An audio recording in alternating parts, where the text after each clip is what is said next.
ആ കായികമില്ലത്ത് അവസാനം ഇഹലോകവാസം വെടിയുമ്പോ ഈ ഉമ്മത്തിന്റെ നേതൃത്വം ഏൽപ്പിച്ചത് കേരളത്തിന്റെ ആത്മീയ ചൈതന്യമെന്ന് അന്ന് കേരളത്തിലെ മുസ്ലിം സമുദായം ഒത്തടങ്കം വിശേഷിപ്പിച്ച് മഹാനായ കായിദുൽക്കും സയ്യിദ് റഹ്മാൻ ബാഫക്കി തങ്ങളിയായിരുന്നു. ഒരു ഘട്ടത്തില് സമസ്തയുടെ മുഷാവറ നടക്കുകയാണ് കോഴിക്കോട്. മഹാനായ മർഹൂം കണ്ണിയത്ത് അഹമ്മദ് മുസ്ലിയാരെ പോലെ, മഹാനായ മർഹൂം ഷംസുൽ മൈക്ക് അബൂബക്കർ മുസ്ലിയാരെ പോലെ, മഹാനായ പാങ് ഉസ്താദിനെ പോലെ, മഹാനായ മർഹൂം ഇ കെ അസം മുസ്ലിയാരെ പോലെ കേരളത്തിന്റെ ഹൃദയ തുടിപ്പറിയുന്ന ആദരണീയരായ സുന്നി പണ്ഡിതന്മാരൊക്കെയുണ്ട്. ആ കൂട്ടത്തിൽ മുഷാവർ അംഗമായ മഹാനായ കായിദുൽക്കും സയ്യിദ് റഹ്മാൻ ബാഫക്കി തങ്ങളും. അവിടെ നമസ്കാരത്തിന് ബാങ്കുലിയർന്ന് എല്ലാവരും ഒതുവെടുത്തുകൊണ്ട് നമസ്കാരത്തിന് സജ്ജരായി നിൽക്കുക. ആര് ഇമാമ് നിൽക്കുമെന്ന് അവരുടെ മുമ്പിൽ ചോദ്യചിഹ്നം ഉയർന്നു.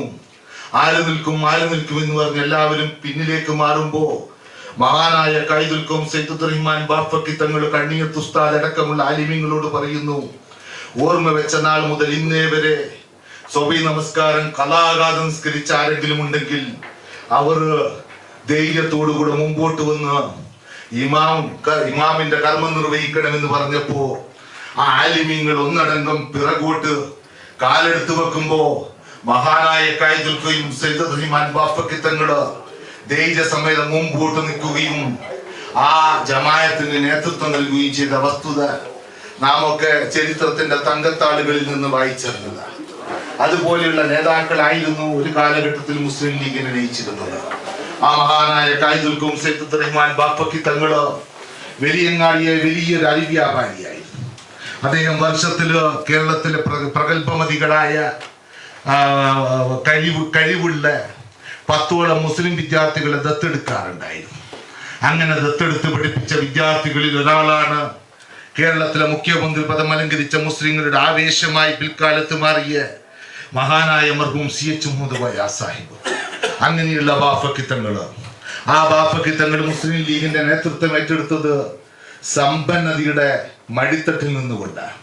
ആ ബാഫക്കി തങ്ങൾ മുസ്ലിം ലീഗിന് നേതൃത്വം കൊടുത്തു എന്ന ഒറ്റ കാരണം കൊണ്ട് 1974 പരിശുദ്ധമായ ഹജ്ജ് കർമ്മം നിർവഹിക്കുന്നത് തന്റെ സന്തത സഹചാരിയായ മഹാനായ മർഹൂം CKP ചെറിയ മമ്മൂക്കി സാഹിബിനോടൊപ്പം പരിശുദ്ധമായ മക്കയിലേക്ക് യാത്ര തിരിക്കുകയും പരിശുദ്ധമായ മക്കയുടെ പുണ്യഭൂമിയിൽ വെച്ച് മഹാനായ CKP ചെറിയ മമ്മൂക്കി സാഹിബിന്റെ മടിത്തട്ടിൽ തലചായ്ച്ചുകൊണ്ട് ഇഹലോകവാസം വെടിഞ്ഞപ്പോ ആ മഹാനായ കായിദുൽക്കും സയ്യിദ് റഹ്മാൻ ബാഫക്കി തങ്ങളുടെ സമ്പാദ്യം അദ്ദേഹം പ്രസിഡന്റായ ജാമിയ നൂരിയ അറബി കോളേജിന് ലക്ഷങ്ങളുടെ കടക്കാരനായിട്ടായിരുന്നു. മഹാനായ കായിദുൽക്കും മരണപ്പെട്ടതിന് ശേഷം മക്കളാണ് കടം കൊടുത്തു വീട്ടിയത്. അദ്ദേഹം ഫക്കീറായിട്ടാണ് ഇഹലോകവാസം വെടിഞ്ഞത്.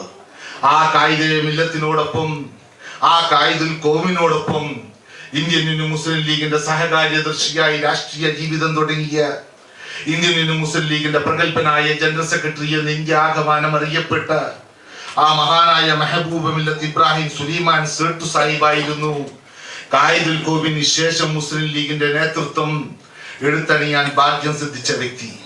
മഹാനായ മെഹബൂബ് മില്ലത്ത് ഇബ്രാഹിം സുലൈമാൻ സേട്ടു സാഹിബ് അദ്ദേഹം കോടീശ്വരനായ കച്ചി മെമ്മൻ കുടുംബത്തിൽപ്പെട്ട അംഗമാണ്. അദ്ദേഹത്തിന്റെ ഭാര്യ തലശ്ശേരിയിലെ വലിയ സമ്പന്ന കുടുംബത്തിൽ അംഗമായിരുന്നു. ആ മഹാനായ മെഹബൂബ് മില്ലത്ത് ഇബ്രാഹിം സുലൈമാൻ സേട്ടു സാഹിബ് ഇന്ത്യയിലെ 10-15 കോടിയോളം വരുന്ന മുസ്ലിം ജനസാമാന്യത്തിന്റെ വേദനകൾ ഒപ്പിയെടുത്തുകൊണ്ട് പ്രിയപ്പെട്ട